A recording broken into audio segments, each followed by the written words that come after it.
नहीं बनूंगी बहू। रूबीना की उम्र शादी लायक हो गई थी, लेकिन हर रिश्ता रूबीना का टूट जाता था। इसी बात से उसकी माँ परेशान रहा करती थी।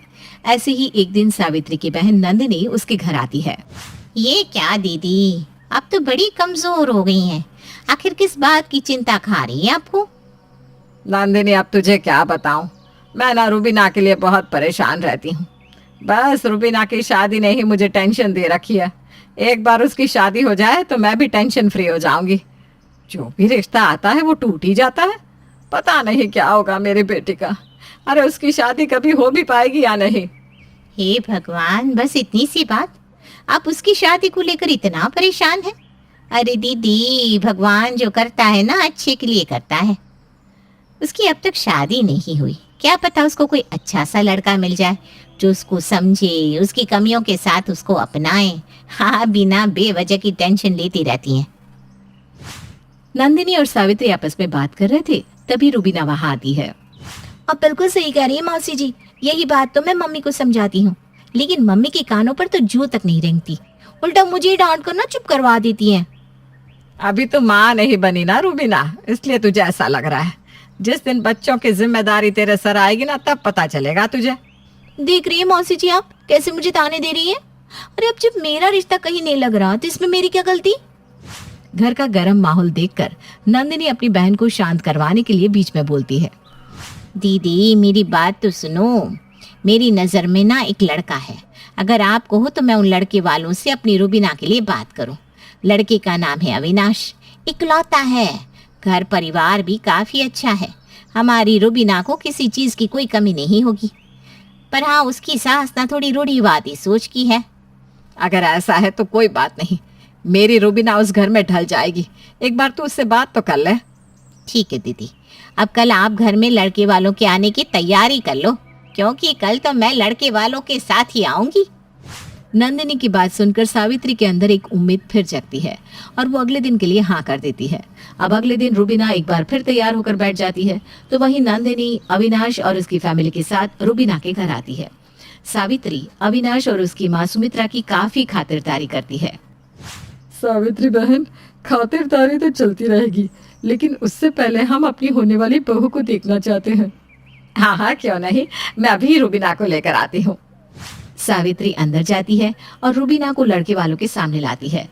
रूबीना को सभी लोग देखते ही पसंद कर लेते हैं, पर जैसे ही रूबीना सुमित्रा को चाय देने जाती है, उसके हाथ से चाय नीचे गिर जाती है और उसकी साड़ी का पल्लू भी सर से उतर जाता है। ये देखकर सुमित्रा बोल पड़ती है। सावित्री बहन, बहू में तो कोई खराबी नहीं है, दिखने में भी सुंदर है, लेकिन बुरा मत मानना, आपकी बेटी की हरकत बहू वाली नहीं है। आपकी बेटी को एचआर की तरह काम सीखना पड़ेगा। जी क्या मतलब? मतलब ये कि हमें आपकी बेटी तो पसंद है, लेकिन इसको बहू बनने से पहले हमें इसको 3 महीने की ट्रेनिंग देनी होगी, क्योंकि हमारे घर के जैसे तौर तरीके हैं ना, मुझे नहीं लगता कि हमारे घर में ढल पाएगी। इसलिए इसको 3 महीने की ट्रेनिंग दी जाएगी। अगर ये इन 3 महीने में हमारे तौर तरीके सीख जाती है तो ये हमारे घर की बहू बन जाएगी, नहीं तो फिर भूल जाएंगे इस रिश्ते को। सुमित्रा की बात सुनकर सावित्री अपनी बहन नंदिनी की तरफ देखने लगती है। बहन जी, आप हमें थोड़ा समय दीजिए, हम अभी आपस में बात करके आपको बताते हैं। इतना बोलकर सावित्री नंदिनी और रूबीना के साथ अंदर कमरे में चली जाती है। दीदी, मैं तो कह रही हूँ इस रिश्ते के लिए हाँ कर दो, क्योंकि भले ही ये लोग हमारी रूबीना को 3 महीने की ट्रेनिंग दे, लेकिन इस ट्रेनिंग से हमारी रूबीना का ही फायदा होगा ना। अरे लेकिन नंदिनी, हमारी रूबीना 3 महीने बिन शादी अपने ससुराल में रहेगी। अरे तो क्या हो गया, बिना शादी के ही वो ससुराल की जिम्मेदारी पहचान जाएगी। तो सोचो, जब उसकी शादी होगी तो वो अपने ससुराल को कितने अच्छे से संभालेगी। नंदिनी की बात से सावित्री सहमत हो जाती है, लेकिन तभी रूबीना कहती है, पर मौसी जी, अगर 3 महीने के बाद भी मैं इनकी बहू बनने के काबिल ना हुई तो मेरा रिश्ता टूट जाएगा। अरे तो क्या हो गया, इतने सारे रिश्ते टूटे हैं तो एक और टूटेगा। अरे क्यों इतनी चिंता ले रही है? अब क्या था, नंदिनी की बात से सहमत सावित्री और रूबीना सुमित्रा की ट्रेनिंग के लिए हाँ कर देती है और सुमित्रा रूबीना को अपने साथ अपने घर ले जाती है। बहू, ये है तेरा होने वाला ससुराल। फिलहाल के लिए तू अपने कमरे में जाकर आराम कर। मैं तुझे कल से इस घर के तौर तरीके सिखाऊंगी और ट्रेनिंग भी, ठीक है? जी माँ जी। रुबीना अब अपने पति के बगल वाले कमरे में चली जाती है और अगली सुबह सुमित्रा रुबीना के कमरे के बाहर जाकर उससे कहती है, रुबीना, ए रुबीना, दरवाजा खोल, सुबह हो गई। अपनी सास की आवाज सुनकर रुबीना अपने कमरे का दरवाजा खोलती है। रुबीना को अभी सोकर उठता देख सुमित्रा उसे बड़े ही प्यार से कहती है, रुबीना बहू, ये तेरा ससुराल है, घर नहीं है, इसलिए तुझे 5 बजे नहा धोकर रेडी होना है, क्योंकि 5:30 बजे मैं पूजा करती हूँ और उस पूजा में मैं चाहती हूँ कि तुम भी मेरे साथ हो, इसलिए जल्दी से अब जाकर नहा लो। आज पूजा मुझे थोड़ी लेट करनी पड़ेगी। जी माँ जी।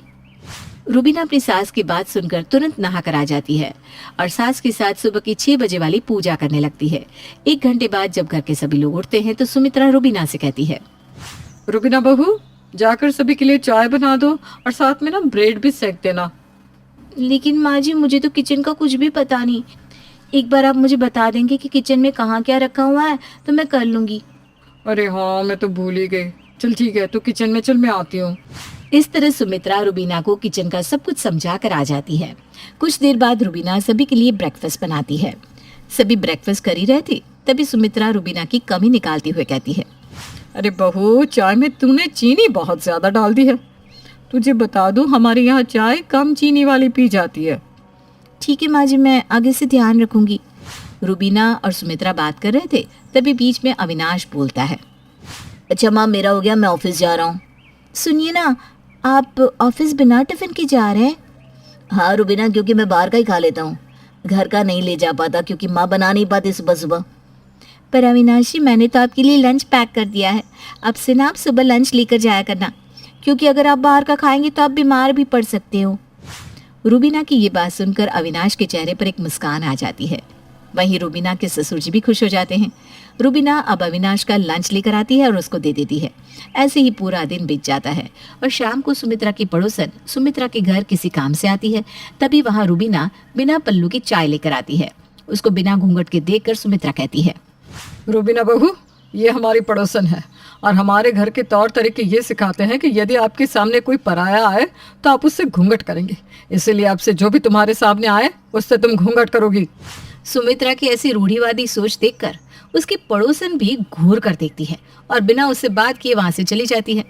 हालांकि ये बात रुबीना को भी थोड़ी अजीब लगती है, पर वो उस समय कुछ नहीं बोलती। तभी रुबीना के कानों तक उसके ससुर मोहित की आवाज आती है, अरे सुमित्रा, मेरी दवाइयाँ कहाँ रखी है? मेरा सर दर्द से फटा जा रहा है। जी आती हूँ। सुमित्रा मोहित के पास जाती है और उसकी दवाई देती है। दवाई खाने के बावजूद मोहित का सर दर्द ठीक नहीं होता, जिसके बाद रुबीना तेल लेकर अपने ससुर जी के पास जाती है और कहती है, पापा जी, कभी कभी ना दवाई नहीं बल्कि मसाज काम आती है। लाइए, मैं आपके सर की मसाज कर दूं। देखना, 2 मिनट में आपके सर का दर्द गायब हो जाएगा। इस तरह रुबीना अपने ससुर के सर की मालिश करती है। ऐसे ही समय बीतता है और बीतते समय के साथ रुबीना घर में जल्दी उठकर अविनाश का लंच पैक करती, उसकी केयर करती, साथ ही अपने ससुर की भी देखभाल काफी अच्छे से करती। लेकिन अगर उससे कोई कमी रह जाती तो वो थी सुमित्रा के तौर तरीके की। रुबीना खुद को सुमित्रा के तौर तरीके में ढाल नहीं पा रही थी और वो अक्सर कोई ना कोई गलती कर ही जाती। देखते ही देखते पूरे 3 महीने निकल जाते हैं, लेकिन रुबीना सुमित्रा के तौर तरीके पर खरी नहीं उतर पाती। क्योंकि अब पूरे 3 महीने गुजर चुके थे, इसलिए सावित्री और नंदिनी सुमित्रा के घर आते हैं, जिसके बाद सुमित्रा अपना फैसला सुनाती है। पूरे 3 महीने गुजर चुके हैं। हालांकि रुबीना बहुत अच्छी लड़की है, लेकिन वो एक बहू के तौर तरीके नहीं सीख पाई, इसलिए मैं आपकी बेटी को रिजेक्ट करती हूँ। अब आप अपनी बेटी को यहाँ से ले जा सकती हैं। सुमित्रा ने रुबीना को रिजेक्ट कर दिया था, लेकिन इन 3 महीने में रुबीना ने कहीं ना कहीं सभी के दिल में अपनी एक जगह बना ली थी।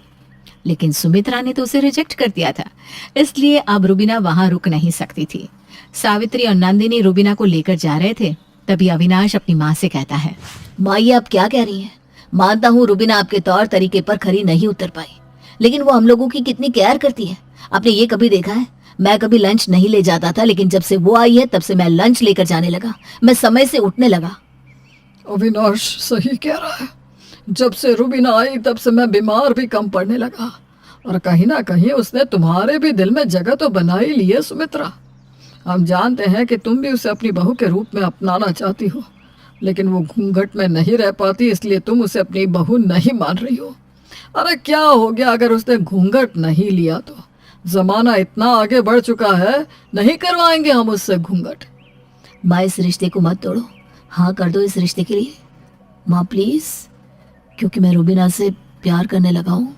सुमित्रा भी रुबीना से अटैच हो चुकी थी और अपने बेटे का प्यार देखकर वो रुबीना को रोक लेती है और इस रिश्ते के लिए हाँ कर देती है। जिसके बाद कुछ ही समय में सुमित्रा बारात लेकर रुबीना के घर जाती है और उसे पूरे रीति रिवाज के साथ अपनी बहू बनाकर अपने घर ले आती है।